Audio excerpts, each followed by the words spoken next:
Here's how much money I made as a food creator in 2025. On YouTube, I have 20,000 subscribers and 19 million views. $0. On TikTok, I have 23,000 followers and $0. But with 115,000 followers on Instagram, $0.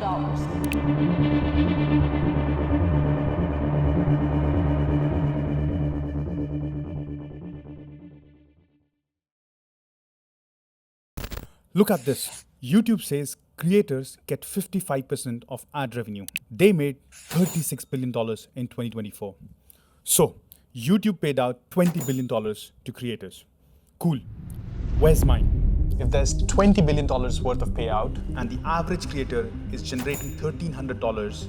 and there are 207 million content creators, the maths doesn't make sense. Most of us aren't getting paid, and the median creator income is $0. Same as mine. The average person is trying to become a creator and ends up making nothing. So the question is, what are we doing for YouTube? The answer is simple. It's free labor. Every one of my videos has ads on it. This one had about 85 views. This one, around 200 views. And this one, the most successful video on my channel, is about 1,000 views. I don't get paid for any of these, but YouTube does. YouTube charges advertiser $2 per 1,000 views. And my total views are roughly about 3,000 to 4,000 range. That's $8 earned for YouTube, and I get $0. So if each of the 207 million people who are content creators, and most of them are making nothing, YouTube just got paid $10 per year.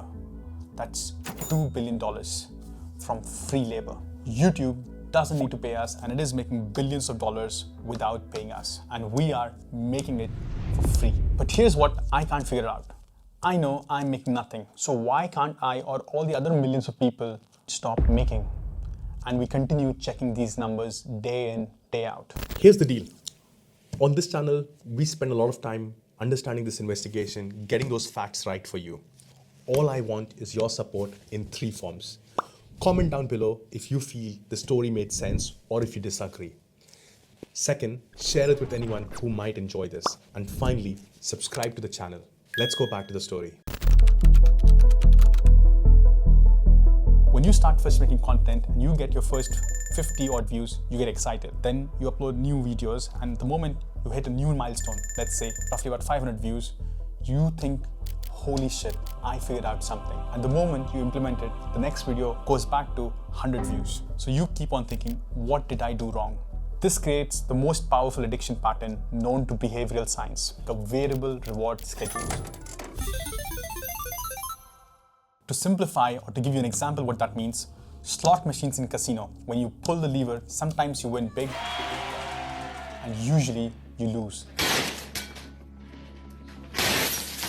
But what is a guarantee that you can't stop? So YouTube is doing the same thing. YouTube Analytics gives you the idea that sometimes your video gets 500 views, but most of the other times it gets 80 views. But you as a content creator, you can't stop checking. You continue building in the hopes for a bigger reward coming soon. So they employ the same mechanism as casino. And at this point, you might be thinking that is this a coincidence, or is YouTube aware that they are using all the content creators similar to slot machines? To answer this, let me show you Facebook's data.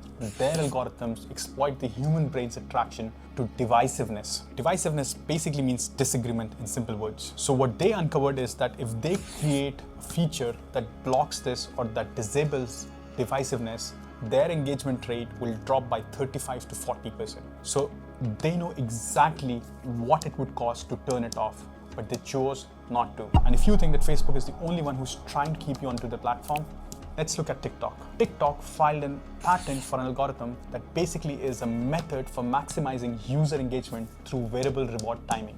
They patented the same thing that casino uses to make sure the addiction goes on.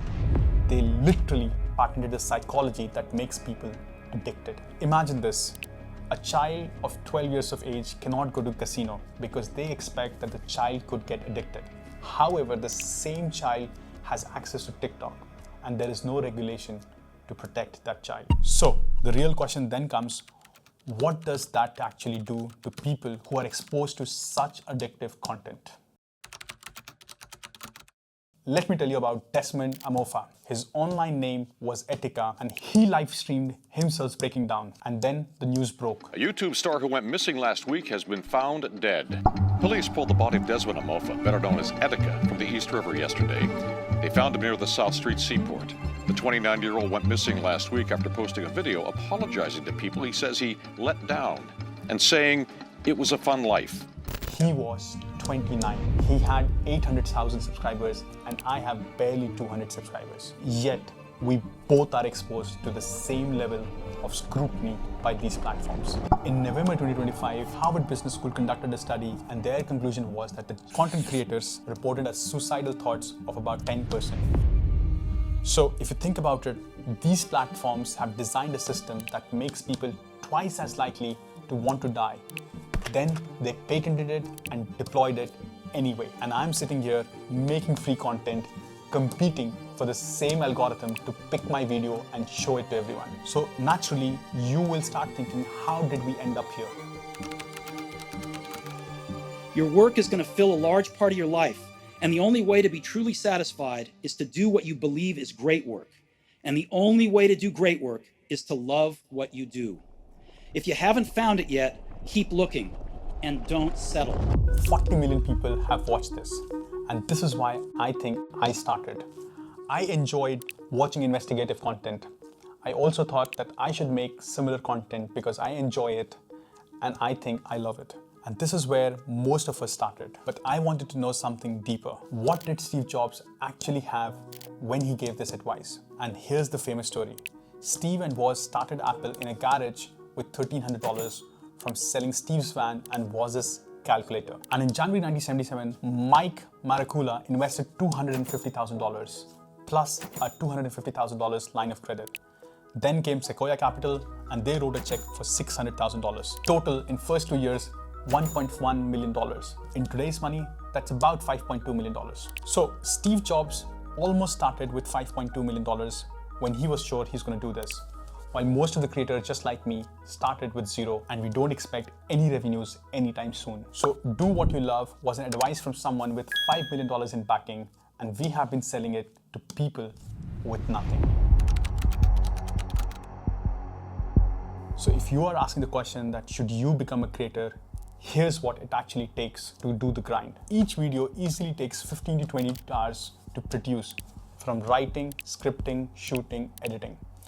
22 videos times 20 hours is 440 hours for me. That's 11 full work weeks. And let's say if there is a minimum wage of $15 an hour in most countries, that equals to $6,500. I could have earned this and I earned zero. Plus an additional $1,000 spent in equipments, subscriptions, and other things. So to even start getting paid, you need 1,000 subscribers and 4,000 watch hours. An average time to hit that number is somewhere between 1 to 2 years. And when you finally do so, YouTube will start paying you in cents, somewhere around 0.01 cents to 0.03 per view. So my video with about 200 views at 2 cents per view is about $4. $4 after 20 hours of effort. Etika had everything on that list. 800,000 subscribers, years invested, skills, equipments, and he was just 29 years old. Yet it killed him. I have 200 subscribers and I still check these numbers multiple times a day because they designed it that way. So now you have an honest answer and you have to make a decision whether you want to become a creator or not.